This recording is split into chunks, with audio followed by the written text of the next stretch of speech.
अस्सलाम वालेकुम, कैसे हैं आप लोग। उम्मीद करती हूँ कि खैरियत से होंगे। आज जो रेसिपी मैं बनाने जा रही हूँ, मैं पूरी उम्मीद करती हूँ कि इंशाल्लाह आपने इससे पहले शायद इसे बनाकर ना खाया हो, और अगर खाया भी होगा तो इतनी लजीज कढ़ी तो नहीं खाई होगी। तो ज़रूर इसे एक बार मेरे तरीके से बनाइएगा और खाइएगा और फीडबैक ज़रूर दीजिएगा, क्योंकि ये बहुत कम ही लोग इसे बनाते हैं या खाते होंगे, लेकिन बनती एकदम लाजवाब है, या हो सकता है लोगों को ना पता हो। तो मैं इसीलिए आपके साथ ये रेसिपी शेयर करने वाली हूँ। आज मैं बनाने जा रही हूँ मटन कढ़ी। जी हाँ, गोश्त की कढ़ी हम आज बनाने वाले हैं। आप इसे मटन, चिकन या बीफ में भी बना सकते हैं, लेकिन मैं इसे मटन में बना रही हूँ। मटन में ये ज़्यादा अच्छी बनती है। तो इसके लिए सबसे पहले लिया है 1 कप के करीब दही। हमने यहाँ पे मट्ठे का इस्तेमाल किया है, आप जमे हुए दही का भी इस्तेमाल कर सकती हैं। और हाफ कप के करीब ये लिया है मैंने बेसन। जितना भी दही होगा उसका आधा हम बेसन लेते हैं, या अगर आपको बहुत कम बनानी है तो बेसन की क्वांटिटी कम कर सकते हैं। जितनी मैं बना रही हूँ इसमें कम से कम 4 से 5 लोग आराम से खा लेंगे और आपकी कढ़ी पच भी जाएगी। तो यहाँ पे मैंने बेसन को, दही को फेंट लिया था अच्छे से, और उसमें बेसन डाल दिया था, और उसके बाद उसे भी अच्छे से मिक्स करके इसमें करीब करीब 4 से 5 कप, वही कप जिसमें से हमने दही लिया था, और पानी डाल देंगे 4 से 5 कप के करीब, और अच्छे से इसे इस तरह का पतला घोल बना लेंगे बिल्कुल। और उसके बाद उसी भगोने में जिसमें पकाना है उसी में मैंने ये घोल बना लिया, उसको ऐसे ही चढ़ा देंगे। और उसमें 1 चम्मच हल्दी, आधा चम्मच लाल मिर्च पाउडर, 1/4 चम्मच भुने हुए ज़ीरे का पाउडर हमने डाल दिया है। और ये कुछ बेसिक से मसाले थे, और नमक भी हम इसमें ऐड कर देंगे अभी अपने टेस्ट के अकॉर्डिंग। मैं यहाँ पे 1 चम्मच के करीब अभी नमक डाल रही हूँ, क्योंकि बाद में टेस्ट करके देख लूँगी कि कम है या ज़्यादा है, उस हिसाब से इसकी क्वांटिटी बढ़ा दूँगी। और सारी चीज़ों को अच्छे से मिक्स कर दीजिएगा, इस तरह से खूब चलाते रहिएगा, और इसे गैस पे एक उबाल ले लेना है। उबाल जब तक ना आए तो मैं यहाँ पे एक टिप्स दूंगी, तब तक आप इसे कंटिन्यू चलाते रहिएगा, जिससे आपकी कढ़ी में जो है जो तीरा होता है वो बहुत अच्छा उतरता है। फिलहाल अभी तो मैं इसे बघार नहीं रही हूँ, लेकिन बाद में आप देखिएगा ये बहुत अच्छी पक के तैयार होगी। अगर आपने बघारी हुई कढ़ी बनाई है तो आप ज़रूर इसे चलाइएगा। इसे चलाने से क्या होता है कि तीरा बहुत अच्छा उतरता है, और कढ़ी बिल्कुल परफेक्ट बनकर तैयार होती है और अच्छे से मिक्स भी हो जाती है। तो इसे जब तक उबाल ना आए और तब तक इसे इस तरह से चलाते रहिएगा।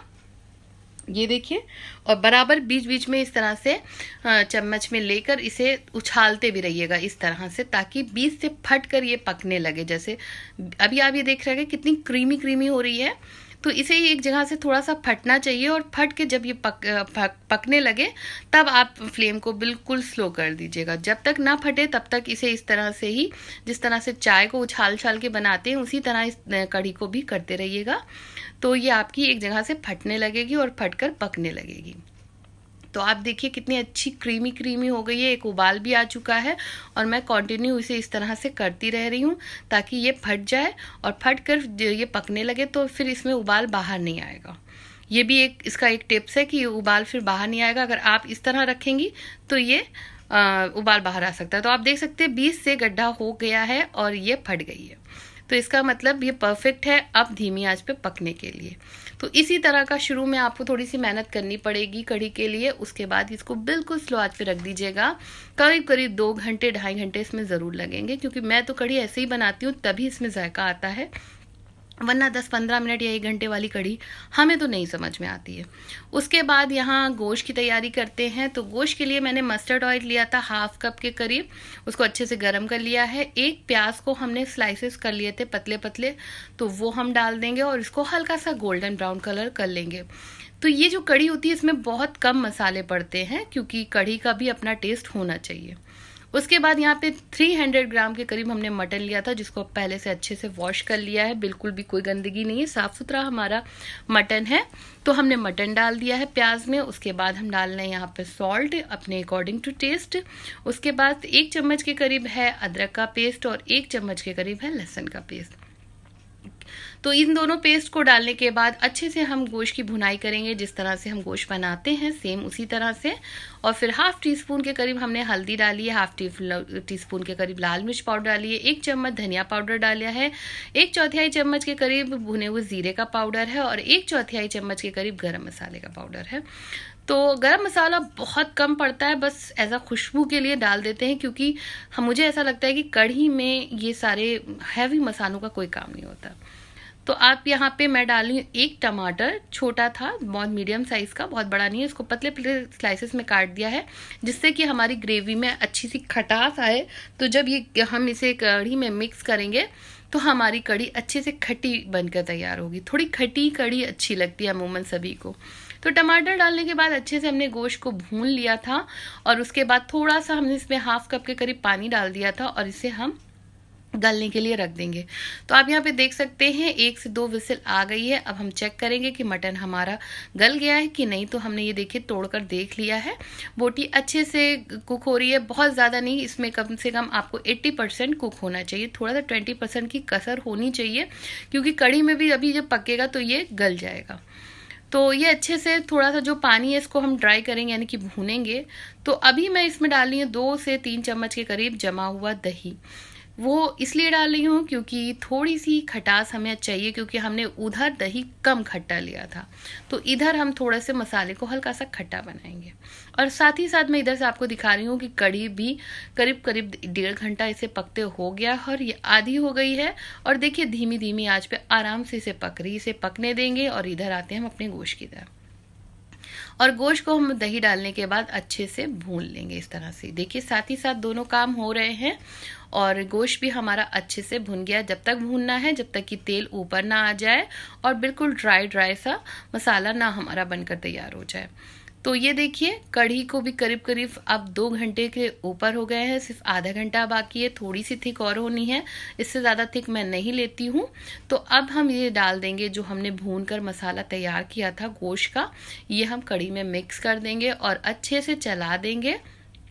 और चलाने के बाद इसे बिल्कुल स्लो आंच पे करीब करीब 15 से 20 मिनट के लिए हम और छोड़ देंगे, क्योंकि ये धीरे धीरे पकेगी तो सारे जो मसाले हैं वो गोश्त में कढ़ी में बहुत अच्छे से मिक्स हो जाएंगे और तेल जो है ऊपर सरफेस पे आ जाएगा और टेस्ट इसका इन्हेंस हो जाएगा। तो ये देखिए धीरे धीरे इसमें बबल्स आने लगे हैं। जब इस तरह से बबल्स आने लगे तो समझ लिए कढ़ी बिल्कुल आपका पक के तैयार हो रही है। और आप देखिए धीरे धीरे किनारे किनारे कितना अच्छा सा तीरा उतरा है ना, कितना ज़बरदस्त ये तीरा होना चाहिए। ऊपर से बघार का तीरा तो सभी लगा लेते हैं, लेकिन कढ़ी का जो अपना तीरा आता है उसकी बात ही अलग होती है। अब तैयारी करते हैं बघार की। बघार तो कढ़ी का लगना ज़रूरी है, जिसमें लिया है मैंने मेथी दाना, थोड़ी सी सरसों है, थोड़ी सी अजवाइन है, थोड़ा सा ज़ीरा है, थोड़े से करी पत्ते हैं और 1 सूखी मिर्च है। सारी क्वांटिटी आपको स्क्रीन पे दिख जाएगी, ना समझ में आए तो आप डिस्क्रिप्शन में भी देख सकते हैं। उसके बाद यहाँ पे लिया है ऑयल। तो ऑयल हमने यहाँ पे 3 से 4 चम्मच के करीब ही लिया है, ज़्यादा नहीं लेंगे, थोड़ा सा ही ऑयल लिया है क्योंकि हमें ऑलरेडी हमारी कढ़ी में तेल ऊपर आ चुका है, तो इससे ज़्यादा तेल की ज़रूरत नहीं है। तो जैसे ही हमारा इधर बघार के लिए जो तेल हमने चढ़ाया था वो गर्म हो जाएगा तो सारे जो मसाले थे हमारे वो सारे होल मसाले वो डाल देंगे। करी पत्ता, अजवाइन, मेथी, राई, ज़ीरा, ये सब चीज़ें हम डालकर इसको हल्का सा क्रैकल कर लेंगे। ये देखिए हल्का हल्का सा ये क्रैकल करने लगा है तो हम इसे कढ़ी में डाल देंगे। वैसे अदरवाइज इसे बघाने की ज़रूरत नहीं थी, लेकिन इन सारी चीज़ों का फ्लेवर भी हमें कढ़ी में चाहिए था क्योंकि इससे ही कढ़ी का टेस्ट बहुत अच्छा आता है, इसलिए मैंने इसे बघार दिया है। वरना आप चाहें तो ये बघार भी अवॉइड कर सकते हैं, लेकिन इससे ज़्यादा इन्हेंस होती है तो ज़रूर डालिए एक बार, चाहे कम से कम तेल में ही आप इसे बना लीजिए। लेकिन मुझे तो ज़्यादा तीरे वाली ही कढ़ी अच्छी लगती है, इसलिए मैंने अच्छे से इसे बघार दिया है।